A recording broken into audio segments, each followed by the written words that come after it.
Welcome to all of you. Thank you for being here. Some joining for the first time and some returning for a second session. My name is Teresa Blumenstein, and I am the coordinator for the Justice Coalition of Religious in New York City. So essentially my role is to facilitate and support collaboration among the UN representatives of many congregations of women and men religious. And so that's part of what brings us together as a group today, is to support engagement in one particular UN process that's happening over the next couple of weeks, which is the High-Level Political Forum on Sustainable Development. And while that is a nice long name, it is known more informally and commonly as just the HLPF, or High Level Political Forum. And in essence, the HLPF for a review is essentially to review nations' progress and global progress toward the achievement of the Sustainable Development Goals. So before we dive into some of our reflections and sharing our own experiences today about progress towards sustainable development goals in Zimbabwe, I'd just like if we could all go around and introduce ourselves by saying our name, what congregation you belong to or are connected with, and which of the SDGs. I know everyone works on all the SDGs because they're all connected, but if you could just name perhaps one or two that are most closely related to the work that you do, that will help us to begin to know each other a bit better. So just to add on to what I've said already, I'm Teresa Blumenstein, and I'm not a member of any one congregation, but I do get to work among many of them here in New York. And I would say the SDG closest to my work is SDG 17, because it's all about partnership and building collaboration toward achievement of the other 16 SDGs. And now I will invite Judith, if you'd like to introduce yourself, please do so.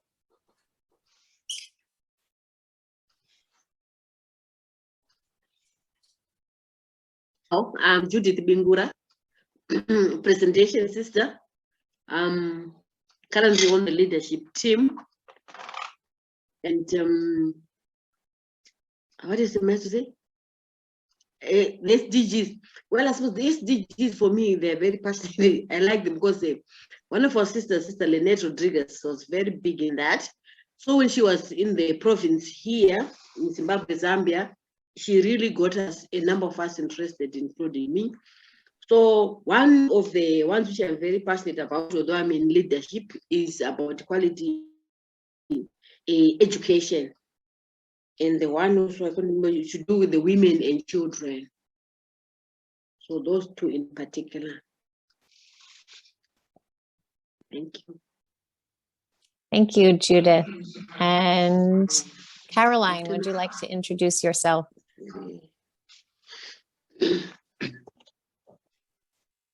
Hi. Hi, everyone. I hope you can see me now. Briefly, though, because I think my network will cause challenges if I continue with the video. I'm Caroline Mutimbanyoka, and from Zimbabwe. I work with women. I'm the founder of the organization called Sprout Women Empowerment Trust. We focus on 3 areas in particular, the one being zero hunger. We'll work with also SDG 5 on gender equality and SDG 13 on climate action. Yeah, that is our main focus areas. Thank you. Excellent. Good to meet you, Caroline. And Joaquin, would you like to introduce yourself?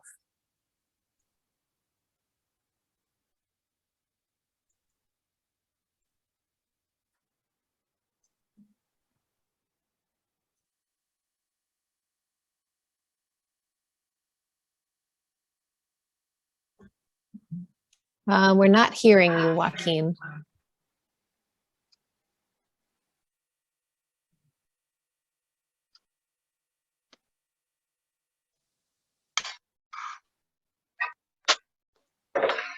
Still nothing. I wonder maybe if you were to take out your headphones from the device.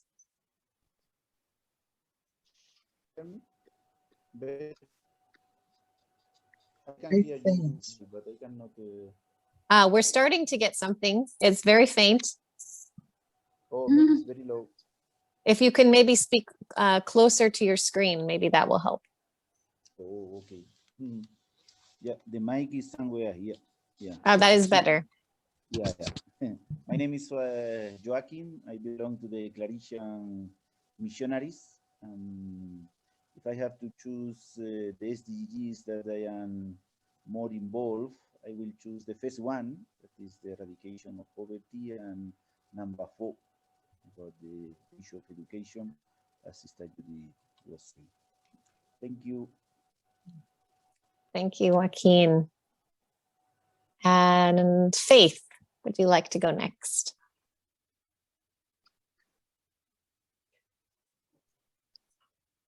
Hello, everyone. Sorry, I can't put my video on. Our network is very bad. I hope you are getting me.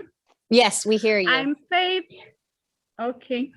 I'm Faith from Zimbabwe.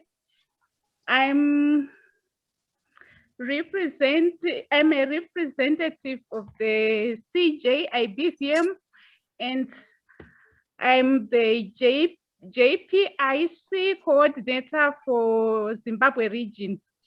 And I'm currently in a place called Nesigwe, where we are working towards SDG 1 for poverty eradication, SDG 2, zero hunger, and also SDG 3, good health and well-being.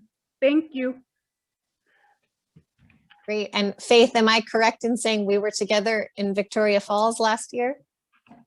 Yeah, yes, we were together last year. I remember you, Teresa. I thought I recognized your voice. Great to be with you again. Okay. Yeah, it's nice to be with you again. Very, yes. Okay, Anna, would you like to go next?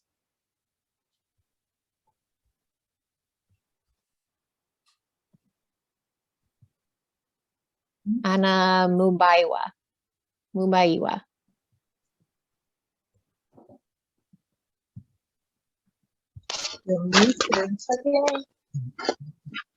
Hello. Yes, we hear you. Go ahead. Okay, when you started the meeting, I wasn't there, so now I don't know what you're talking about. Okay, so we are doing introductions, and you're not the only one, so this is a good time to say this. We're just introducing ourselves. So we are sharing our names, our congregation, and we are saying which of the Sustainable Development Goals is closest to your work. And if you're not already familiar with the goals, that's okay. Just tell us a little bit about the ministry that you do. So would you like to go next, Anna? Okay, thank you. My name is Anna Mbayiwa. I'm a CJ, Sister Congregatio. Yes, I'm from Zimbabwe. And now I'm in my community. And for the previous month, I was in Nesigwe where Sister Faith is. And I was being involved by on the SDGs. And I was very happy and grateful to know about this. And what I liked about the SDGs, like here in Zimbabwe, we have zero hunger. Like in Nesigwe, we had the feeding program as the CJ sisters to the school. So as to eradicate poverty, as well as the dropouts, especially for the young girls. Thank you. Thank you, Anna. Good to meet you. And Sister Mercy.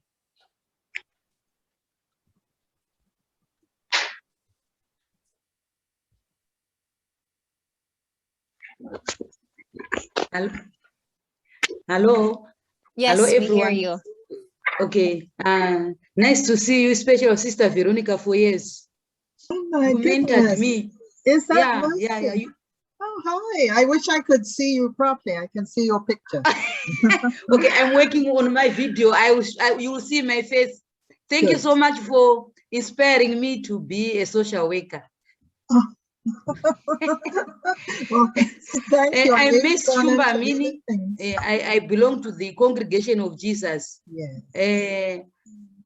I'm interested so much in empowering women, and children. And also, I think with Sister Anna, we are together in the same community. We are trying to develop the land so that people, can get food, is cheaper from us, and also they can get a job. That is what we are trying to do. But otherwise, in the Congregation of Jesus, I am the development facilitator, seeing to the projects, different projects in our region, education, and also poor children, children who are not able to go to school, so that we see that they go to school, and also that children have a shelter. And that they can get food. So, and also like these days, our clinics, we have 2 clinics in our congregation here. They are, with the pandemic, trying to, to educate people that they become aware of the pandemic. And also our clinics, they are in the poorest areas. So trying to give, to give the health to the poor people, that it becomes affordable and accessible. I think in short, otherwise I can talk to. Thank you. Thank you, Sister Mercy. Yes, I think I heard SDGs 1 through 5 and 8 at least in yours. So that's excellent. That's the way it goes. They all work together. Memory, would you like to go next? We're introducing with name, congregation, and sustainable development goals that are closest to your ministry.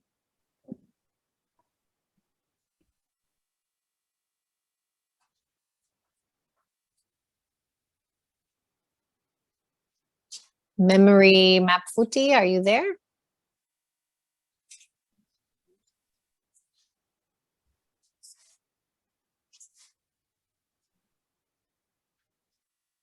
Okay, maybe we'll come back to memory in a minute. Tendai, would you like to go next?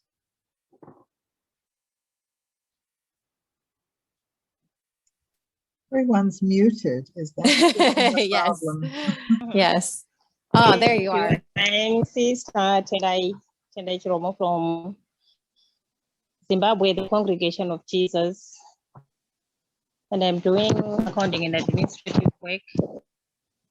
And on the SDGs, the development goals, I am happy, especially with the number 9 on industry innovation and development, because usually I work with the youths on vocation promotion, and most of my time I'll be educating them and motivating them, especially to have something to do in life, that, and even to help them that may. Hello? Yes, we hear you. Okay, sorry, it was the network. So usually I work with the youth and motivating them that they may be able to work for themselves. Thank you. Excellent. There'll be a lot of events to follow on youth, so those will be particular for you, I think. Shumirai. Well, good evening, everyone. My Hello. name is, hello. I'm Shumi Rai from the Congregation of Jesus. I'm involved in the education ministry and the communications.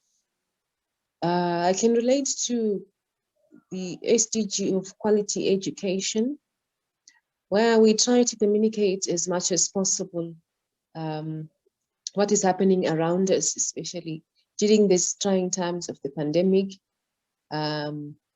what is being called for by our health authorities. And also with the education ministry, we try to empower the youth with critical skills of monitoring themselves, their behaviors, their friends, their lifestyle really, so that they can impact others in a positive way. So working with the formation of minds is not something very easy, because the world says something, we are saying something, and they are in between, so they have to decipher for themselves. So we empower them that to at least have good goals, set achievable goals in terms of discipline, morality, and in terms of also their religious welfare. So I should think we want to empower the youth so that they can have also decent work, especially when they train in their high school in undertaking their studies. So we really empower them for economic, social, spiritual, and physical empowerment, so that they can be better people in society. Thank you. Thank you. Good to meet you, Shumirai. And Anatolia, would you like to go next? Thank you, Teresa. I am Anatolia Musata, Presentation Sisters, and in the UN we are known as the International Presentation Association. I work in Zimbabwe and Zambia. I'm the Justice Contact, and I am involved with the youth in education and also taking care of the environment. We plant trees, we advocate for the rights of the earth, and also we work towards to reduce the effects of climate change. Thank you. Excellent. Great to see you again. And Esther, would you like to go next?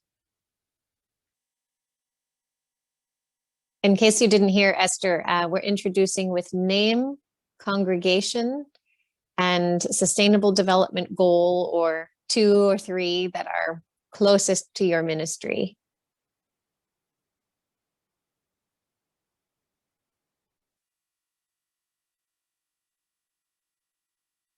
Are you there, Esther?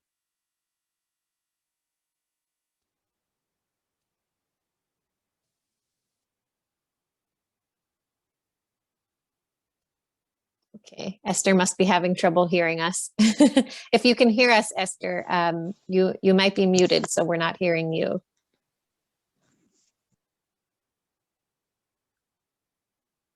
And Sister Notberga, welcome. Thank you for joining us. You're just coming in as we're finishing up with introductions of ourselves. And so we've gone around and we're saying our names, congregation, and the sustainable development goal that's closest to our work, 1 or 2 goals that are closest to our work. Would you like to introduce yourself? Yes, thank you. I'm Sister Notberga Kudzanaichiteka from Zimbabwe, from the Marywood Sisters, CJ. Thank you. I'm a health worker, a nurse. Thank you. Excellent. And your work is on SDG 3, health and well-being. Thank you for being with us. Thank you. And let's see, has anyone's Is anyone still waiting to introduce themselves?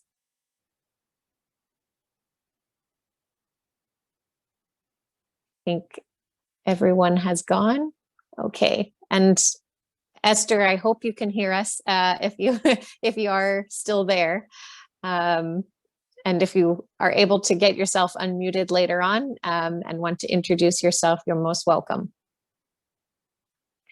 So we come together today as a follow-up to our first session, in which we were introducing the concept of advocacy as religious congregations and why it is that congregations have a role in such a secular space as the United Nations.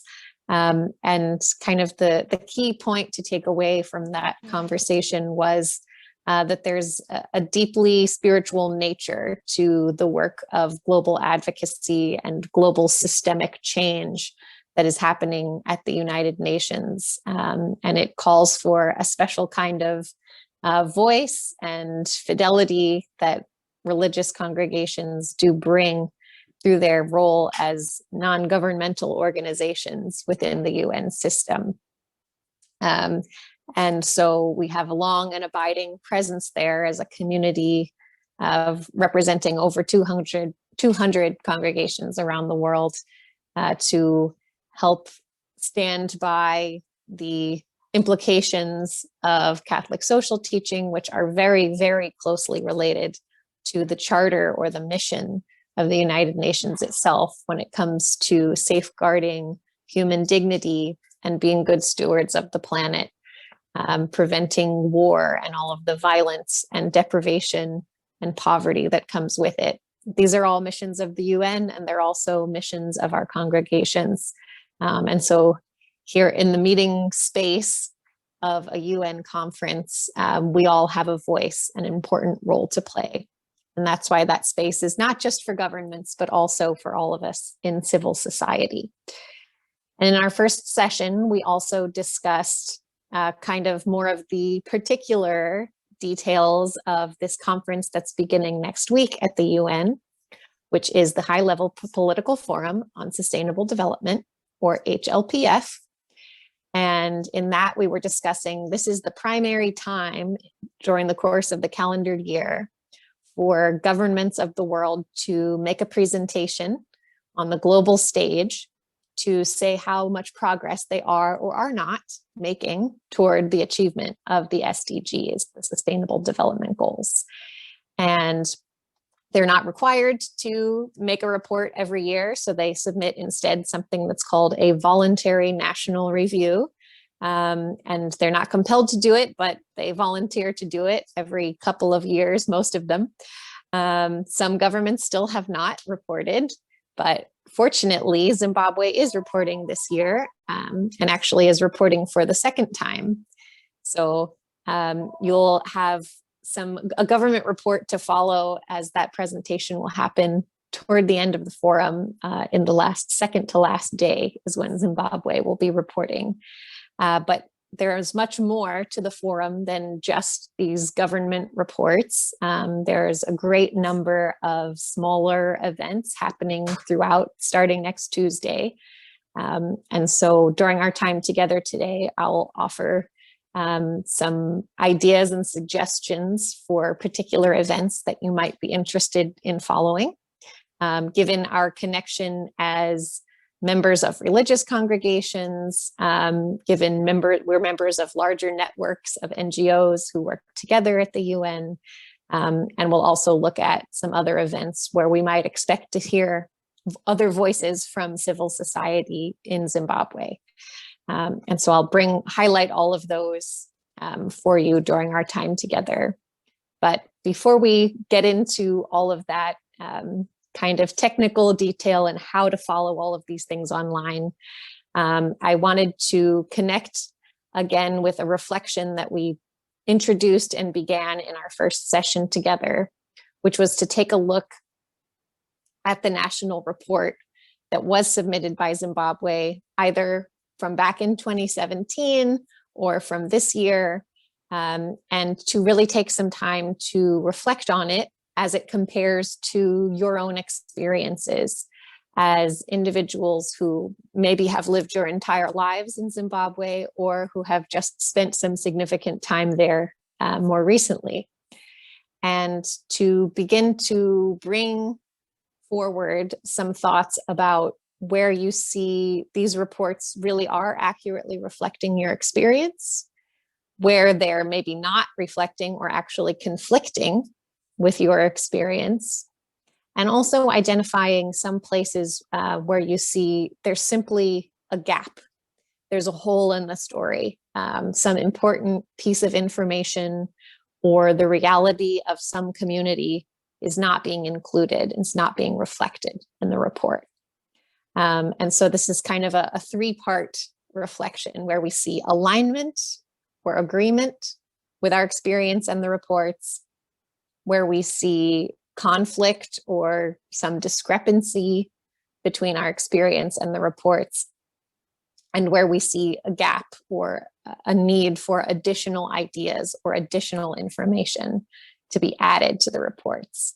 And I note that we looked at not only reports from governments, but also from members of civil society, but not necessarily from our own congregations, but from the larger networks, of which there are a couple operating in Zimbabwe.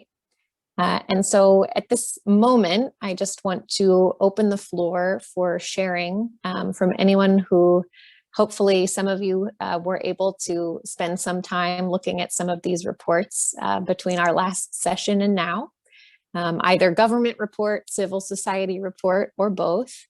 And I would just like to invite you to bring any ideas or responses or reflections that you have had so far forward to share them with the group now. So if you'd like to share, just go ahead and unmute yourself and begin to share with the group.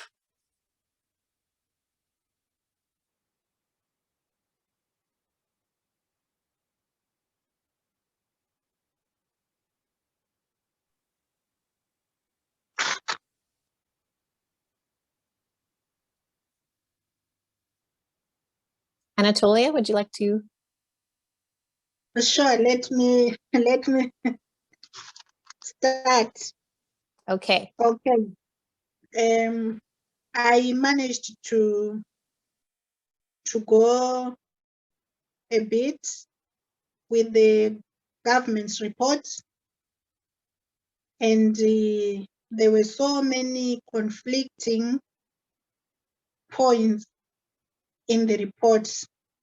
I would like to start by the issue of sustainable agriculture, as it is called here, command agriculture.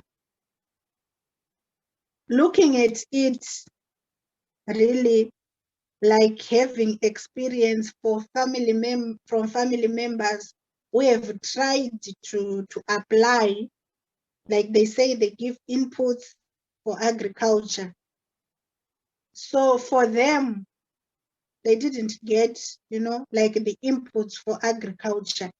And looking at it, really, you would find that most of the government officials are the ones who are getting the inputs, and there's a lot of corruption in the agricultural sector. Like, whom do you know, to get the inputs for agriculture? And also even the market itself for the agricultural outputs. Some farmers could take their produce to the grain marketing board. At the end, they are not paid accordingly. Like the money they get is not what they are supposed to get, and they get less than promised. So I find it very difficult to say it is sustainable agriculture. What I would ask, if it's sustainable, to who is it sustainable?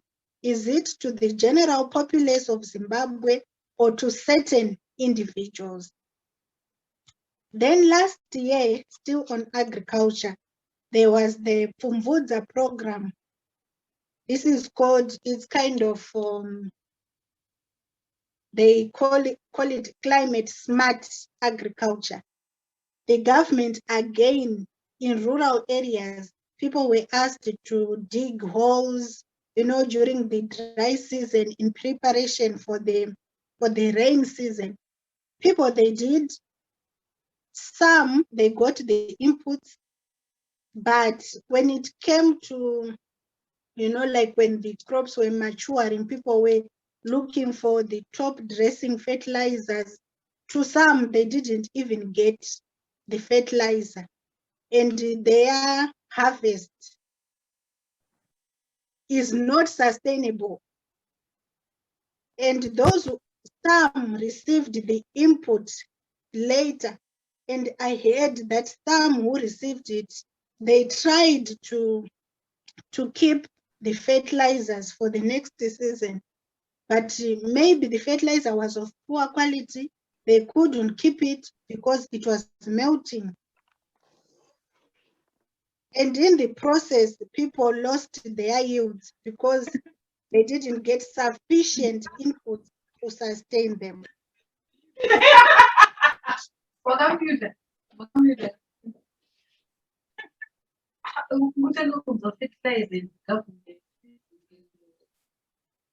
Then I move on to the employment part, that the government is trying to provide decent employment for its citizens. That one I would disagree, because even looking at some of our sisters, they went through training, they are teachers, they are nurses, but they are not even employed. And also those people, there are some people who were given like loans, like those who are physically challenged, they were given some loans to sell talk time, to sell fruits along the streets. But at the end of the day, these people are being harassed by the councils. The government is sending the police to chase away people from there. And recently there were demolitions of the informal sector in Harare, and even some people lost their houses 3 days ago. The government is even demolishing the people's houses. And also, I have noted something on education. It is reported that the government has achieved competence-based curriculum. This one really, Teresa, to be honest, I am at a school where I am. When this was introduced, there was commotion in our school. Students wanted to go to heritage sites, to traditional sites, and the teachers couldn't control them. Besides that, there is a lack of resources in schools. Like, for example, the government will say science students should do practicals, as part of the competence-based. But looking at the villages, some villages, the school doesn't even have a laboratory. And we heard that in some schools, students were asked to bring a cup or a bottle to use as an apparatus for a science experiment. So really, for me, the report, it has many gaps which needs to be filled, and the truth should be told. Thank you.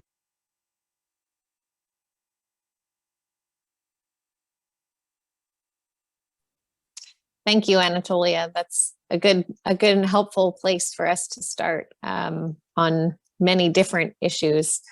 And I have follow-up questions for you, but I want to, before I do that, want to perhaps give others who might want to share a chance. So maybe I'll come back to a few points. And I see Caroline has raised her hand. Caroline, would you like to share your reflections? Yes, thank you so much for this. I would like to also agree with the previous speaker. I didn't manage to get into the full detailed report, but I looked at the summary of the government's report, and I would like to say a few things around that.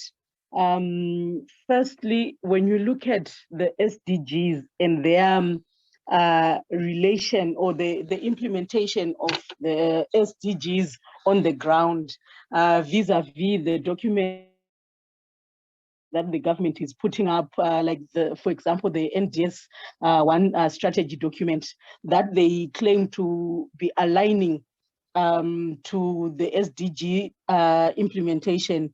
Really, on the ground, it's something else. We very good at creating documents, but the situation on the ground is showing otherwise. We have things like water shortages, unemployment rate, which is like over 90%.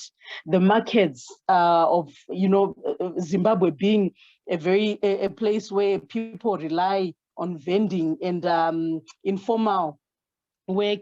We are seeing vendors' markets being destroyed. We are seeing the looting of resources that are meant to be serving the people of Zimbabwe. We are seeing the government officials being caught stealing gold or looting some resources, but nothing is being done. So I'm seeing here there are legal frameworks that they say they've put. We have ZAC, we have the Auditor General's report. Yes, evidence is there, but what is really happening on the ground is catch and release. We are just told, so-and-so was caught with this amount of money, or so-and-so was implicated on this scandal, but nothing is really happening. And we continue to see people's resources being looted. We continue to see politicians getting into so much debt and borrowing, which is used to fatten their pockets instead of helping the people. Our health system right now is in a very terrible state. We're having women who are giving birth at home, or women who are giving birth whilst trying to get to the hospitals, and they are silent in all that.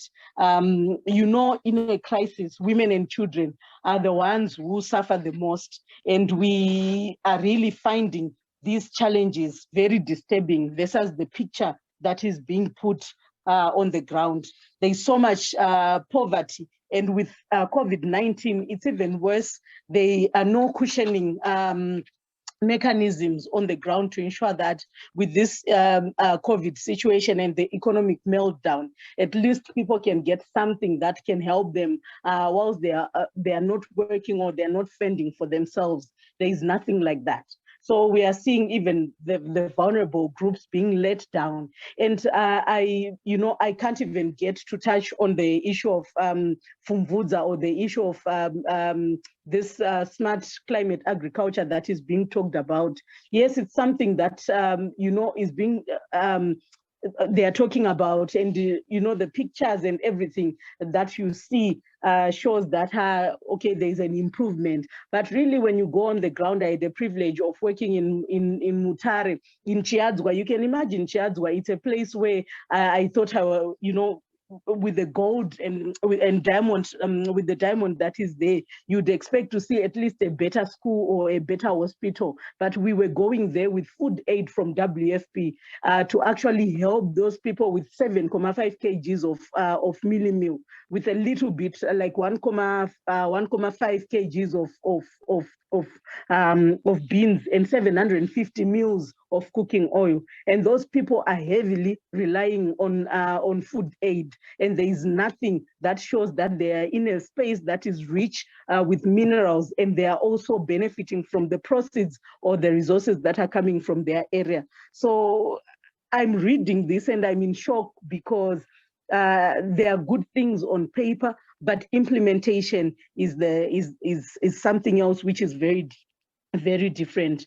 The issue of water shortages is all over. And with COVID, the thing that we need to do is to be extra clean and extra careful. But women are exposed. We are going to the bowls at 3 a.m. in the morning to just look for water.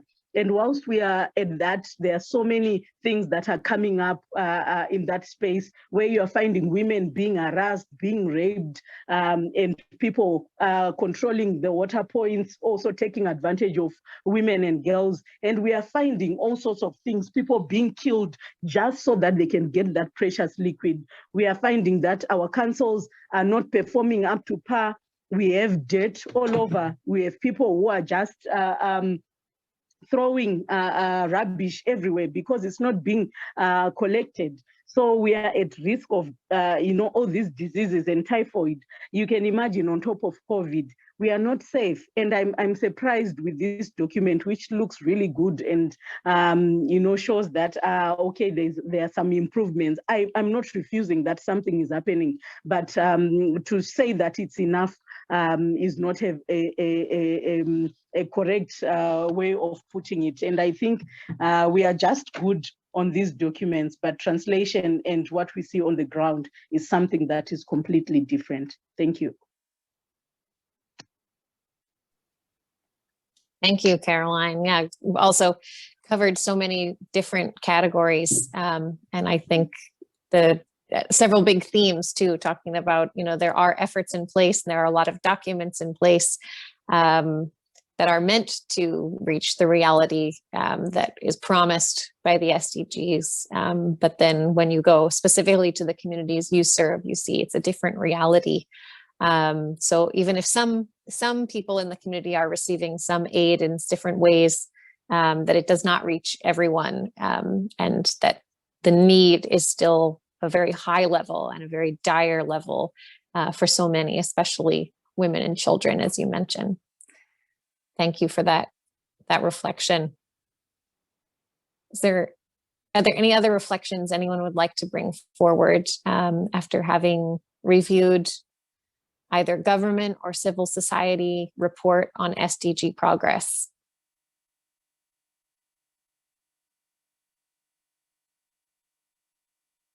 And if you'd like to, you can either raise your hand or just unmute yourself.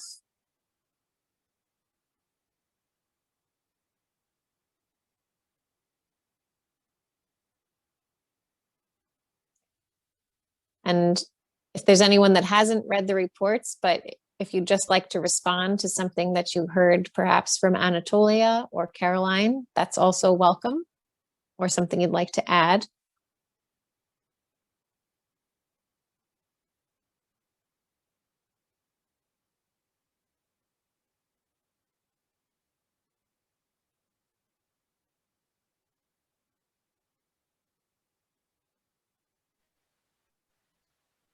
Okay, I just want to support the two, especially from what this Anatolia said. Hello. Hello. Yes. Hello, Teresa. Yes, Tendai, were you speaking? I would like to add. We're having trouble with the sound from Tendai. Oh yes, I was just saying I want to support the two, and especially on what this Anatolia said on competence-based curriculum, on the issue of lack of resources. Surely the government says there's significant increase in access to information and communication technology, and that they are striving to provide universal and affordable access to the internet to all students. But that's not the case. And maybe those only in the cities or the towns are the ones who are benefiting, but not those in the rural areas. And those coming from the less affluent families, they do not have, and they do not have access to them. So it's a pity. This especially this time where we are experiencing this lockdown, and the children are asked to use either laptops or to access the internet so that they may have something from their teachers. And I think this report is not a true picture of what is happening or what is taking place within the country. Thank you.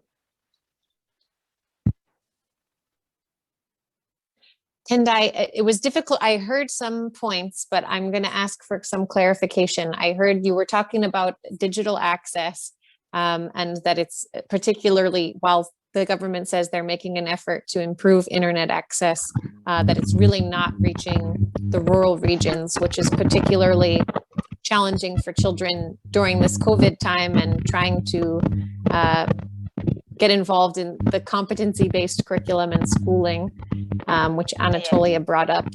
And you said specifically that children are asked to choose between, and I missed what you said at the end of that. That they should be given access to the internet so that they get some work from their teachers. But some of them do not have access, especially those at the peripheries, those in the rural areas. But some of them, they don't even afford to have a cell phone for them to use. So it's really difficult. And it's a pity, especially this time where we are experiencing this lockdown. Thank you. Thank you. Just want to make sure I'm taking notes as you all speak, because you're sharing such important information. So I want to get the best notes I can. So thank you, Tendai. And Faith, did you want to add something as well?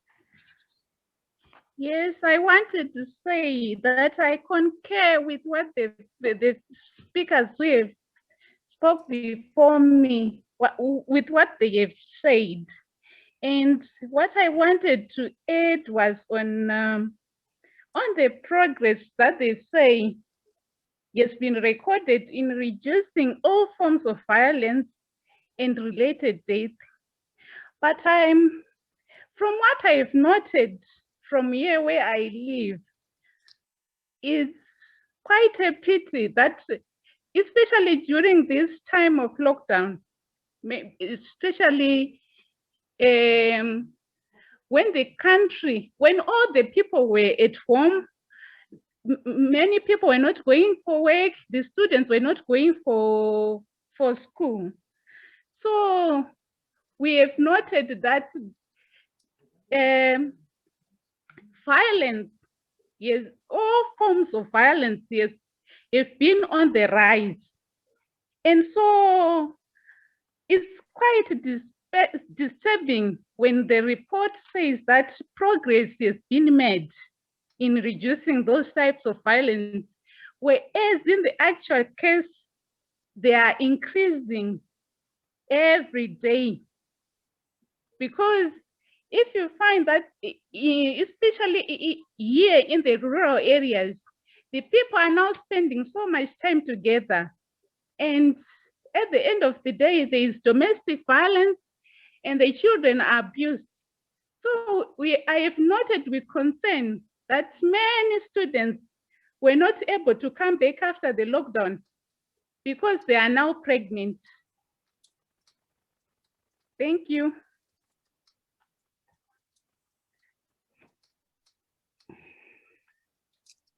That's a very important observation to add. Thank you so much, Faith. Is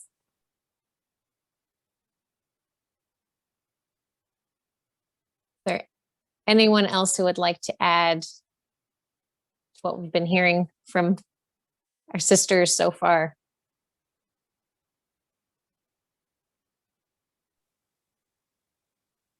I would like to add that if there is progress on the Sustainable Development Goals, my very worry is, do people know what are sustainable goals? There is no awareness whatsoever.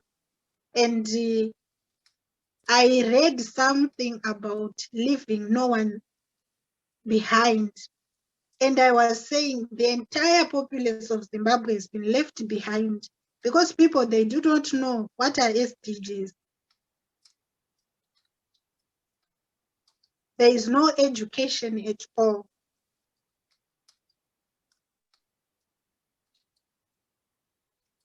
Thank you. Thanks, Anatolia. And that is one of the key components that is raised is part of the HLPF, is always talking about, in a sense, how much ownership do the people have, does the whole of society have over implementation of these goals? So, I mean, first, to know that they exist is the very, first step in ownership. But if we haven't even achieved that step, then that's a pretty strong indication that ownership by society is not achieved when we have not even reached that first step. And I think there was some agreement in the civil society report, or the People's Scorecard in particular, of that same observation that there are some materials. Apparently the government has produced materials for education of the public, but it's really hasn't reached the majority of the population. And for many of the reasons you've also been mentioning, particularly the comment about digital access, or schools, especially in the last year or so, having been on lockdown.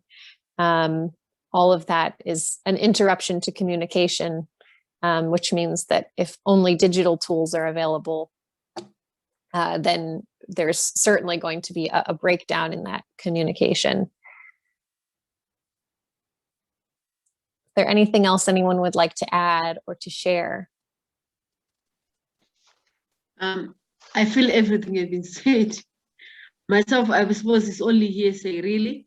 Only few instances, examples which I've had, which is in support of what I've just heard from the speakers who spoke there about, for example, I was in a township, a densely populated township near me here, and a number of children, especially girl child, like what has been said, they are not going to school. And now even the pandemic has even increased that situation. Many more are not going to school. And also is the education, I think, and the education may be lacking because either they are staying alone or with guardians, parents not there. So if they're elderly, their grannies, they may not be able to have that access to help them morally, as well as even the academic part of their lives. So that is also a very big concern. And I also noticed that a number of children, younger age, like below 10, not going to school. So like is reaching out, whatever the report is saying, I didn't read, but from what I'm hearing, whatever they may be saying, but there's more to be done. And maybe a need for, maybe decentralizing whatever comes in the country, if it could be whatever way they could dispatch it, so that it's not politicized, because everything seems to be politicized. So at the end of the day, then those who don't affiliate to that, whatever they're supposed to be affiliating, they miss out and they're left out. And that is not easy. So that'd be my comment there.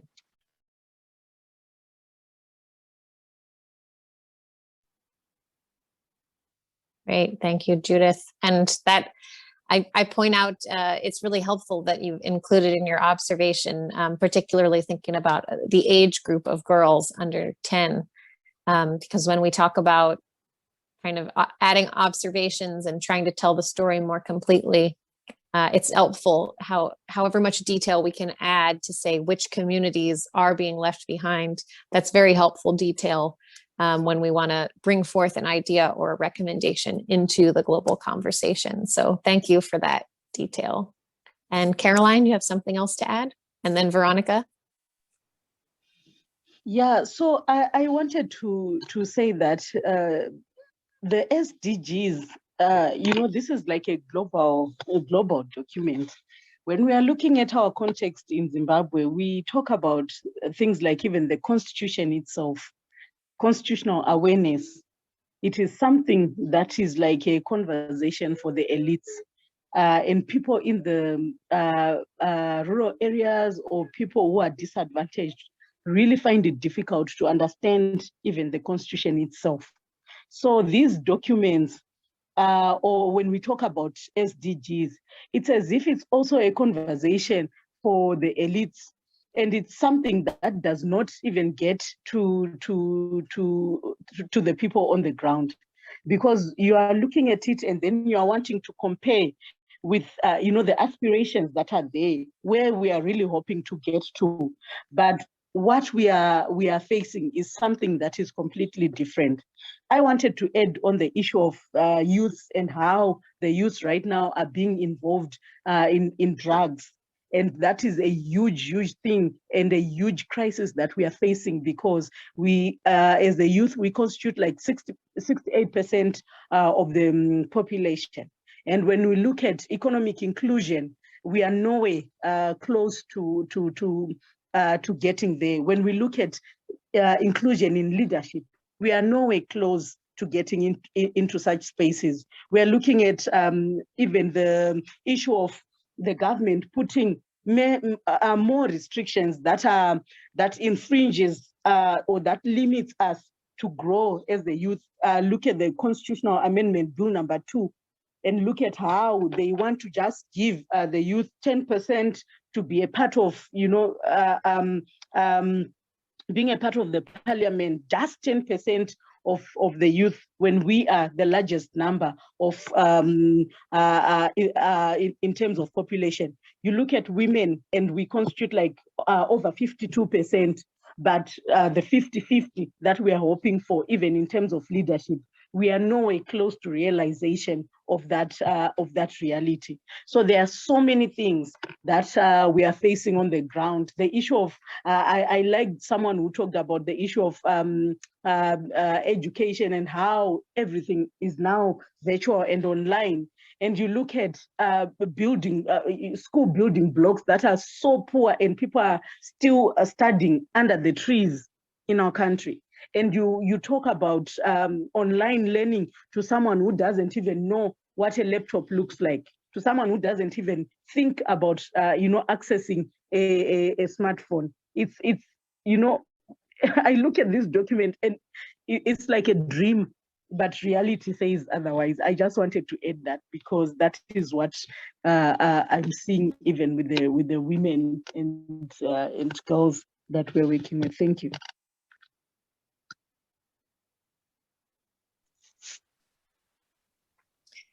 Thank you, Caroline. Yeah, those are kind of two stark realities, as you describe, talking about the concept of online learning and put that against the backdrop of studying under a tree or hoping for reliable electricity to study outside of daylight hours. Those two realities are not in the same world, and yet somehow they are, which is part of what gives us the impetus, the passion to have this conversation. Shumirai, did you want to share something? Oh, yes. I'd want to also add that what the other speakers are saying is really true, that the reality on the ground is far from what is on the paper. I don't want to speak in relation to innovation and infrastructure and the sustainable cities and communities. I've realized that the population in Zimbabwe is increasing, and really cities are not being expanded. We see the influx of the Chinese taking over industries that have been dormant, for instance, the Zisco steel, all these Zimasco, all these once functional industries have been taken by the Chinese. And the Chinese are being given spaces, for example, in swamp areas. I know in one area in Norton, where that area as we grew up was an area that we knew that there was nothing that not necessarily nothing, but there was nothing built. It was an area reserved for the water, what can I say, water paths. And you see, we're having droughts, we are having climate affected, climate-induced changes that affect our agriculture. So we see that also houses are being given in swamp areas. People are being located in such areas. So it's detrimental to the environment. Also, we see a lot of infrastructure that has not been developed. We have, for instance, the scenario of toll gates around the country, and we are told that this money is gathered so that there is development in the road infrastructure, etc. But we still have in the local cities, perhaps all around Zimbabwe, the road infrastructure is extremely dilapidated, and roads have not been maintained, except maybe the main highways. That would be very much appealing to perhaps for the image, you see. So what is on the ground really is not is something desired. And also to speak in terms of justice, freedom, and rule of law. In this instance, we find that there's reportage on abuse of funds, abuse of this and that. In particular, I want to also mention that journalists who report and cover issues of corruption and injustice, they are detained in prison, really for speaking against such, against malpractices by the government. So we see that this really is disturbing, and we see the heavy hand of the government in terms of thwarting efforts to speak for justice, to speak for the poor. We know of the COVID scandal that involved the first family. It was alleged that the first family was involved, and that issue was never really addressed. I heard someone saying politicization of food, politicization of this and that. So there's also politicization of the COVID material, sanitizers and the like. We have images of the local MPs on sanitizers, images of local MPs, or maybe on water facilities, or water and sanitation facilities. So this really is not what can be desired from the government, especially after 40 years of, in my country, after 40 years of independence. Things are really getting down, and we have also the issue of legal instruments being attuned to serve the interests of the elite. So I didn't really read the report that was given, but I'm relating to the experience that we have around us, and it's really, at least, a lot to be desired, whether there is any inclination towards the truth in what these people are saying, or it's the amassing of influence at the expense of the poor, really. And also, in terms of affordable and clean energy, we are experiencing inflation right now, and energy is not really affordable, as households sometimes are forced to have metered units for electricity consumption. You talk of your gas, you talk of your utilities. So life is becoming unbearable for the ordinary layman in the streets, and yet benefit comes to those who have. So I'm hoping and praying that there will come a time that we really speak to say there is no poverty, there's zero hunger. Everyone has access to good health care, because our clinics really don't have the medical necessities, for instance, to even pregnant mothers. Some die, there's a mortality in our clinics and hospitals, and they can't admit people, and they can't administer even paracetamol, the basic drugs. So this situation really calls for concerted efforts, but concerted efforts for people who have the marginalized, the poor at heart, other than those who are accumulating interest, accumulating wealth for themselves. So in terms of all these sustainable development goals, there is really a lot to be done and truth to be told in terms of really transforming our nation into better places, into a better society for everyone. Thank you. Thank you, Shumaraya. I'm really touched by the comment that the report seems to be about amassing influence at the expense of the poor. I mean, that's an important overall takeaway. Veronica, you wanted to add something?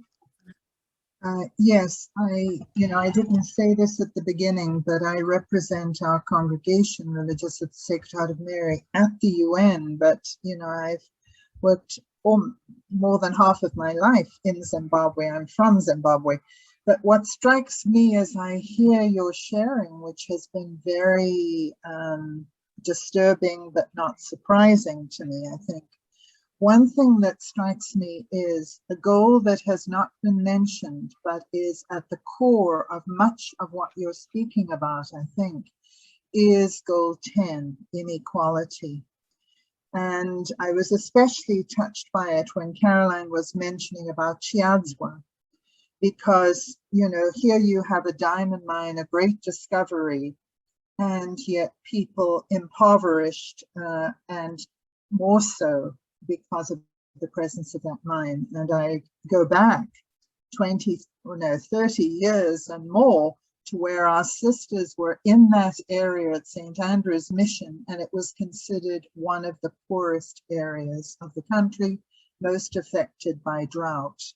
If that situation is continuing today, then the core thing of the voluntary national review is, and of the SDGs, should be leave no one behind. And it seems to me what I've heard coming through what you're sharing from the ground today is people are being left behind, have been left behind. And those who are left behind are becoming more left behind as we are dependent on technology and everything else. So I'm not able to stay the whole time, but thank you for your sharing. I will be very interested to listen to the recording of the rest, and I hope to be involved again in terms of as we move into the HLPF. So thank you very much, and will you excuse me and continue this very critical conversation. Thank you. Bye-bye. Thanks, Veronica. Thanks for being with us. Bye-bye. Thanks. Good to see you. Is there anyone else that would like to add further thoughts or reflections on the reports or on each other's sharing? I just want to add to what others have been sharing. I'm sorry I didn't have the chance to go through the documents. No problem. Particularly on gender-based violence. Here in Zimbabwe, law has been put in place perfectly well. And women usually are abused. They go to report their cases. And then because the spouse is man, he goes on and bribes the police. The issue is not looked at.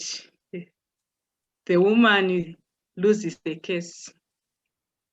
Or she would be even helped to see that, you are not working, your husband is the breadwinner.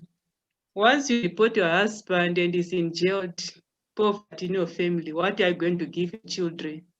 So at the end of the day, women continue to be abused because the spouse is the breadwinner in the family. And then on the issue of health, I must say uphold somehow at one time, health improved, hospitals, infrastructure improved to start with, but it was through the donor funds with the result-based funding. But the problem which came with this was that everything was said it's free of charge. And at the end, the resources came in, they got exhausted. Now the main practice is that one goes to the clinic or to the hospital. What you get is a prescription. You have to buy the medicine from private sector. So we are saying, yes, we are catering for the children under the age of 5, free services, and to pregnant women, free services. But indirectly they're paying because they have to buy for all the resources which are needed. Thank you.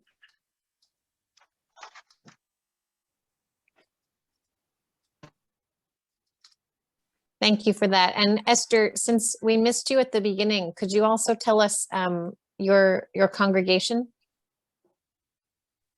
Okay, I belong to the Congregatio Jesus Sisters.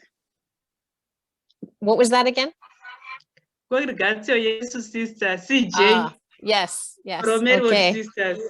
Oh, they're such a good delegation from the CJs here today. We all joined in almost the Well It's done. beautiful. It's wonderful. You did a good job communicating, clearly. Thanks. Is there anyone else who would like to add anything?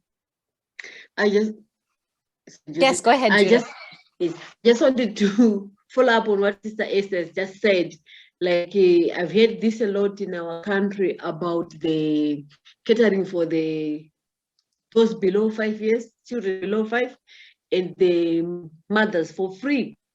I have a story that my niece was going to give birth, and the bribery which went on in this particular township, to this day, I find it very difficult to understand that it happens, because it must be on the paper and maybe in a few clinics or hospitals around the country, but not all.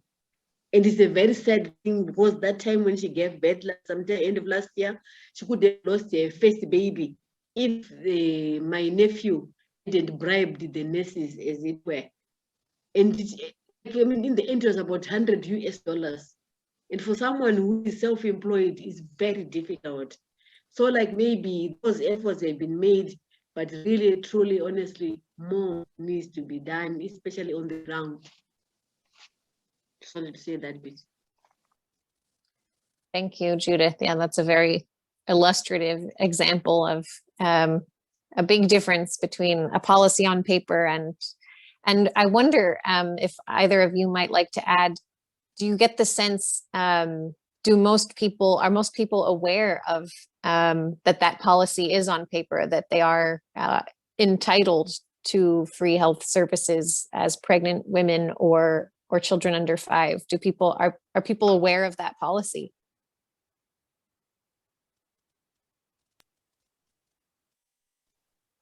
The nurses among us might help. I must say, people are aware of it, it's known. Because a lot of sensitization was made to the people, and actually there's some monitoring taking place. But as I indicated there on, isn't there? But the practice, there will be nothing in the hospital. It's their fee, but is there service, quality service given is the question. And yet there are some people, somehow who are in a better situation, who could pay something so that you continue to sustain that institution with the resources. But now it's just declared it's free, and people would really demand for the free service. But at the end of the day, sustenance of having supplies of medicines is a question, and those other related resources. Thank you.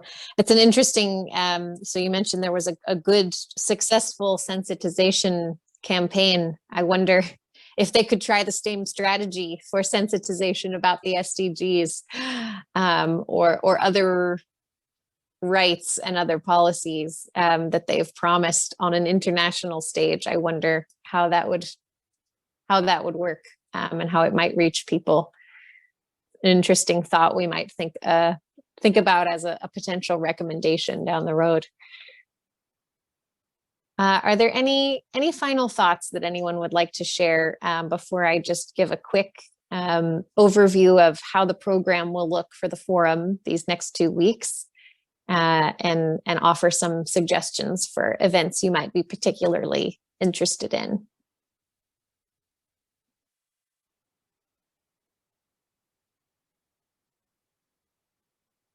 Okay, then I will just get I have some slides to help us along here, so give me one moment as I get those onto your screen.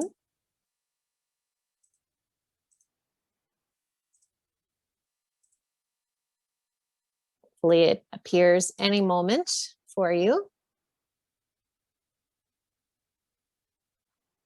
So you'll find if you look into the very large program for this conference, which is happening starting Tuesday the 6th and continuing through the 15th of July, you'll see there are a very large number of events happening. And so I wanted to offer some recommendations to help guide us through them as a group with some common interests. So one particularly, two important links for you to have, and I will send all of these by email to all of you, is that there are 2 ways that you might access different events for this forum.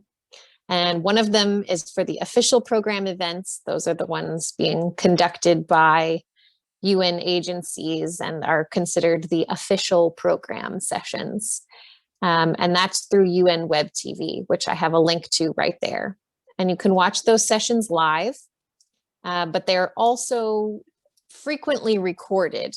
So if you're not available to watch one of those sessions at the time that it's happening, you may be able to join later and find a recording of the event, as long as you have noted the name of the session to help you find it. And there are very many more special events, VNR labs, or side events. And for each of those, you would register for each one of them individually. And so there's a link there to the online platform or the website where you can find a listing of every single event that's happening. Well, actually, I shouldn't say every event. There are some that are even outside that program that weren't accepted into the official program. And if those surface and they look interesting, I will pass invitations to those along to you as well. But for the most part, every program event you'll find on that platform with a unique link to register for each event. And the first thing I want to highlight is that there's a series of events that will be sponsored by JCoR, which includes your congregations. So you might be particularly interested, if you're available, to try to follow one or more of these. The first one's happening this Monday, and I'll note all of the time zones I've put here are in Eastern Daylight Time, which is New York time. So that is actually 6 hours behind you. So where you see 9 a.m., that would actually be 3 p.m. for you, and so forth. And the first one is Holistic and Intersectional Approaches to Peace at the Heart of Achieving Sustainable Development Goals in a Post-COVID Era. The second will be on the 7th at the same time, Dignity at the Heart of the SDGs in a Post-COVID Era. And that will particularly listen to voices of youth, older persons, refugees, and Indigenous peoples. And then I highlighted the event on July 12th will be sponsored by JCoR and a coalition of Catholic development organizations in Spain known as Redes. And that one is called Faith Without Borders, and we'll be discussing the contributions of Catholic religious congregations to Agenda 2030. And I've also listed there an event which is still to be confirmed, but hopefully will happen on the 15th of July. And that will be a less formal event, including the reflections of religious persons like yourselves, and some recommendations that they'd like to bring forth on SDG progress. And I highlight that one for you all because that is an event or a time at which you are all invited. Any of you who would like is welcome to sign up to be a speaker during that event. So I will, in my follow-up email from today, I will ask the question of all of you, if you'd like to share reflections, sort of in the same way that you shared them with each other today, but share them in a more public space so that more people can hear your impressions. That would be a time and a space for you to do that.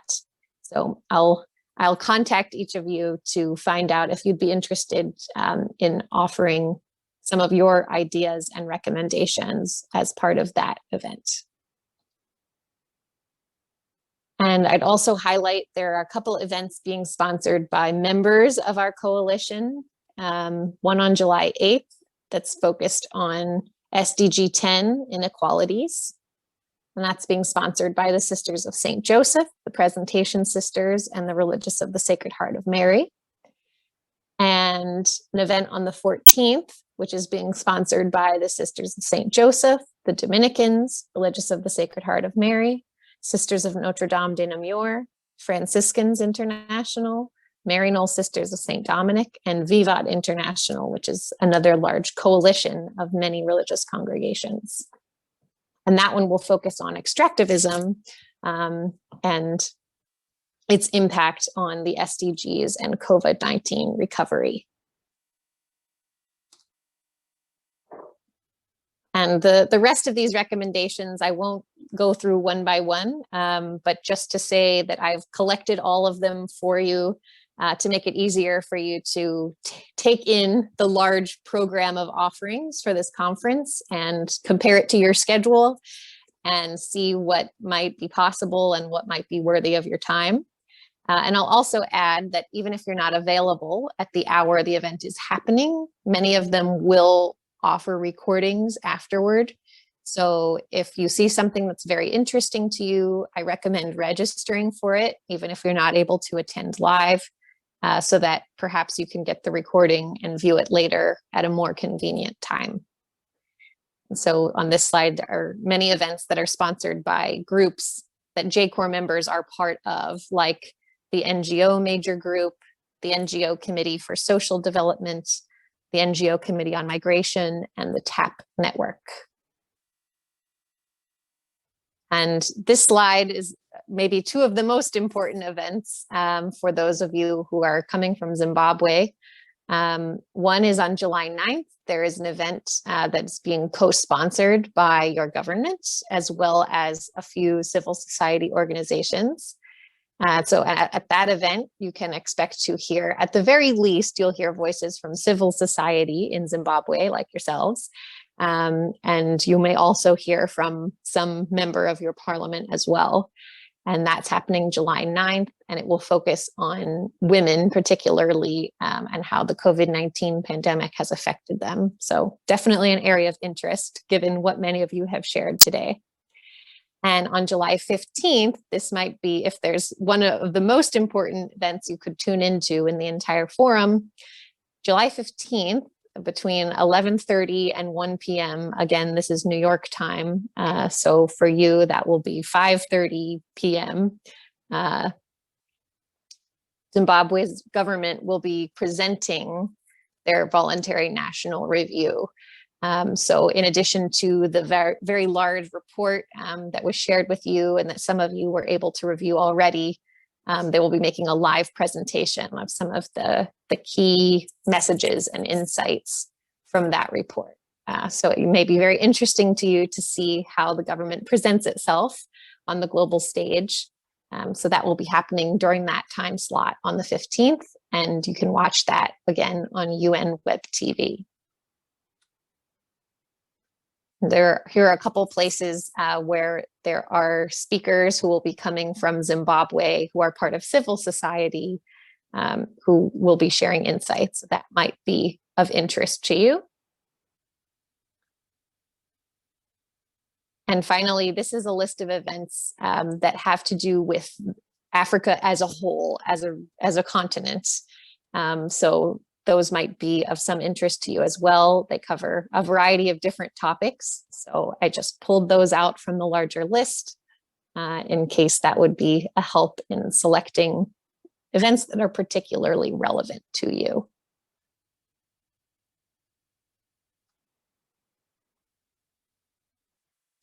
And so as you are following all of those proceedings, we will be looking forward to a time of getting together again to debrief, in a sense, with our third workshop session on July 20th. It'll be at the same time as today, 7 p.m. Central Africa time. And when we get together on the 20th, we will be exchanging our impressions of the HLPF and also the outcome document, which will be published by the ministers at the end of the forum. So that's known as the Ministerial Declaration, and that seeks to summarize the overall intention of governments going forward.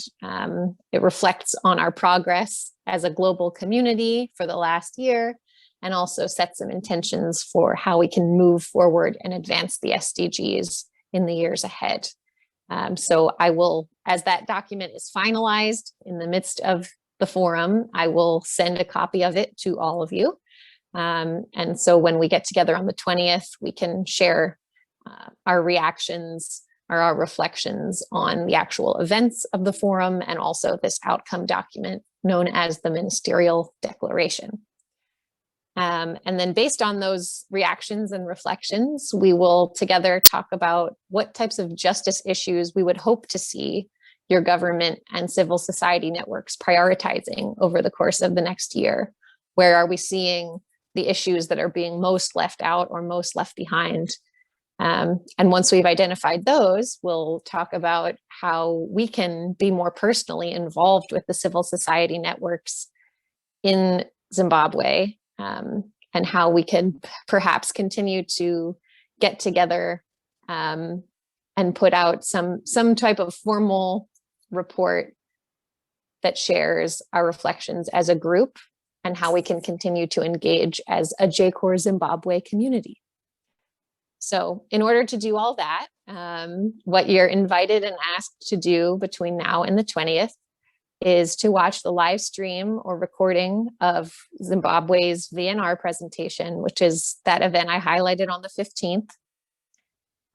You're also invited to watch other HLPF sessions related to Zimbabwe. And of course, you have busy schedules too, so I understand, you'll watch what you can, but of course you won't see everything. And you're also invited to explore the ministerial declaration that I'll send to you during the forum, and particularly to look at sections of the declaration that relate very closely to your ministry, which is your area of expertise. And as you look upon all of those, the event sessions, the live reporting of Zimbabwe's VNR, and looking at the ministerial declaration, you're asked to reflect on the questions: what justice issues need the most attention in Zimbabwe in the coming year? How might I get more personally engaged in Zimbabwe's civil society network that is monitoring the SDGs? And what further training, communication, or advocacy action would I benefit from or participate in if it were offered by JCoR? And so that last bit is about kind of looking ahead as a coalition and a group and seeing what we might do together, how we might collaborate on advancing the SDGs in Zimbabwe.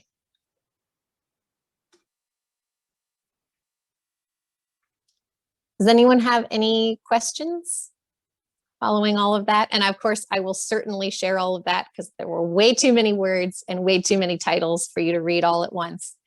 But that's mostly meant to be a resource for you as you look at the opportunities and options for HLPF events over the next 2 weeks. But were there questions about how to access any of the websites that you need, or about what we are meant to do between now and July 20th?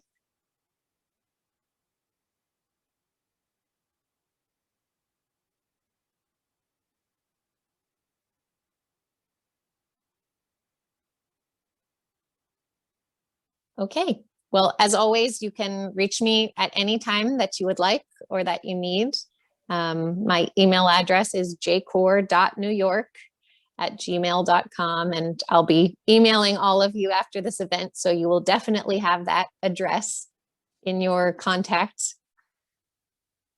And otherwise, I will also see you all here again for our session number 3 on July 20th. And if there aren't any more comments or questions, then our meeting for today, our session for today is at a close. And I just want to thank you all very much for the time you took to prepare, to reflect, and for sharing your thoughts and your observations here. It's a very rich learning experience for me, who spent very, very little time in Zimbabwe. It's wonderful to learn from you and to thereby improve the way that I'm able to advocate and organize in UN spaces as well. So I'm very, very grateful to all of you for your sharing. And I hope to see you on the 20th. Oh, thank you, Teresa.